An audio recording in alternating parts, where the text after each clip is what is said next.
नमस्कार, मैं रवीश कुमार। आप देख रहे हैं वो खबर जो आपके टीवी चैनलों पर नहीं दिखेगी। अगर आपने अभी तक हमारे चैनल को सब्सक्राइब नहीं किया है तो तुरंत कीजिए, वीडियो को लाइक कीजिए और कमेंट में अपने शहर का नाम ज़रूर लिखिए ताकि हमें पता चले कि ये सच्ची खबर देश के किन किन कोनों तक पहुंच रही है। आज का विषय सीधा आपके लोकतंत्र के दिल से जुड़ा है। राहुल गांधी ने वोट चोरी का बम फोड़ दिया है और इस धमाके की गूंज ऐसी है कि प्रधानमंत्री मोदी की संसद सदस्यता रद्द होने की चर्चा छिड़ गई है। भाजपा सरकार पर संकट के बादल गहराए हैं। यह बम कोई सामान्य बयान नहीं है।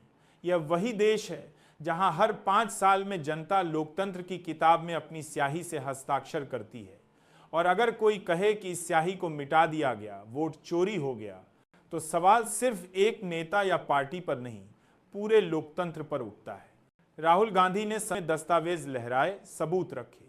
उन्होंने कहा ईवीएम मशीनों से छेड़छाड़ हुई, सीसीटीवी फुटेज में गड़बड़ी साफ दिखती है और चुनाव आयोग की फाइलों में गहरे निशान हैं। उन्होंने ठोक कर पूछा, अगर वोट चोरी नहीं हुई तो जांच से डर क्यों, आयोग चुप क्यों है? इस पूरे मामले का असर 3 स्तरों पर दिखा। पहला असर संसद में। विपक्ष ने राष्ट्रपति को पत्र लिख दिया कि प्रधानमंत्री की संसद सदस्यता रद्द की जाए, क्योंकि अगर चुनाव चोरी से जीता गया तो उसका नतीजा वैध कैसे होगा। दूसरा असर जनता पर। सड़कें गर्म हैं, छात्र, किसान, मजदूर सब एक स्वर में कह रहे हैं वोट चोरी बंद करो, लोकतंत्र जिंदा करो। तीसरा असर भाजपा के भीतर। कुछ वरिष्ठ नेता चिंतित हैं कि अगर आरोप सच निकले तो पार्टी का भविष्य अंधकार में चला जाएगा। राहुल गांधी ने जिन सबूतों की ओर इशारा किया है उनमें टूटी सील वाली ईवीएम, संदिग्ध फुटेज और आयोग की चुप्पी सबसे बड़ा सवाल बनकर खड़ा है। अब जनता पूछ रही है, क्या चुनाव आयोग सरकार के साथ है या जनता के साथ? यह वही सवाल है जिसे टालकर लोकतंत्र नहीं बचाया जा सकता। दोस्तों, यह मामला सिर्फ सीटों का नहीं है, यह लोकतंत्र की आत्मा का मामला है। अगर वोट चोरी हुआ तो जनता की आवाज़ छीनी गई और जब जनता की आवाज़ छीनी जाती है तो लोकतंत्र का कफन तैयार हो जाता है। सोशल मीडिया पर आग फैल चुकी है। वोट चोरी एक्सपोज और मोदी सांसद कैंसिल ट्रेंड कर रहे हैं। परंपरागत मीडिया का बड़ा हिस्सा खामोश है, मगर डिजिटल दुनिया में जनता पूछ रही है, क्या हम गुलाम हैं जो हमारा वोट भी चुरा लिया जाए? अंतर्राष्ट्रीय स्तर पर भी सवाल उठने लगे हैं। अमेरिका और यूरोप की नज़र अब भारत पर है। दुनिया कह रही है, अगर सबसे बड़े लोकतंत्र में ही वोट चोरी हो जाए तो लोकतंत्र पर भरोसा कैसे बचेगा? भाजपा का संकट सिर्फ कानूनी नहीं है, नैतिक भी है।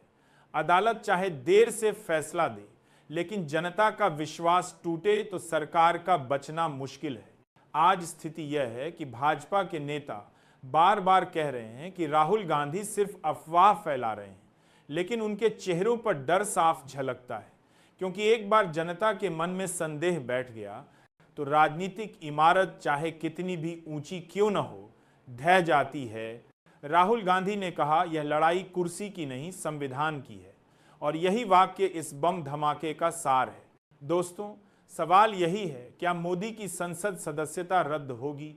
क्या भाजपा सरकार गिरेगी? कानून का पहिया धीरे चलता है, मगर जनता का गुस्सा बहुत तेज है। ये कहानी यहीं खत्म नहीं होती। आने वाले दिनों में और सबूत सामने आएंगे और यह तय होगा कि हमारा लोकतंत्र सच में जनता का है या सिर्फ सत्ता का। मैं रवीश कुमार आपसे इतना कहकर विदा लूंगा, लोकतंत्र की ताकत जनता है। अगर जनता का वोट ही चोरी हो जाए तो समझ लीजिए सबसे बड़ा अपराध हो चुका है।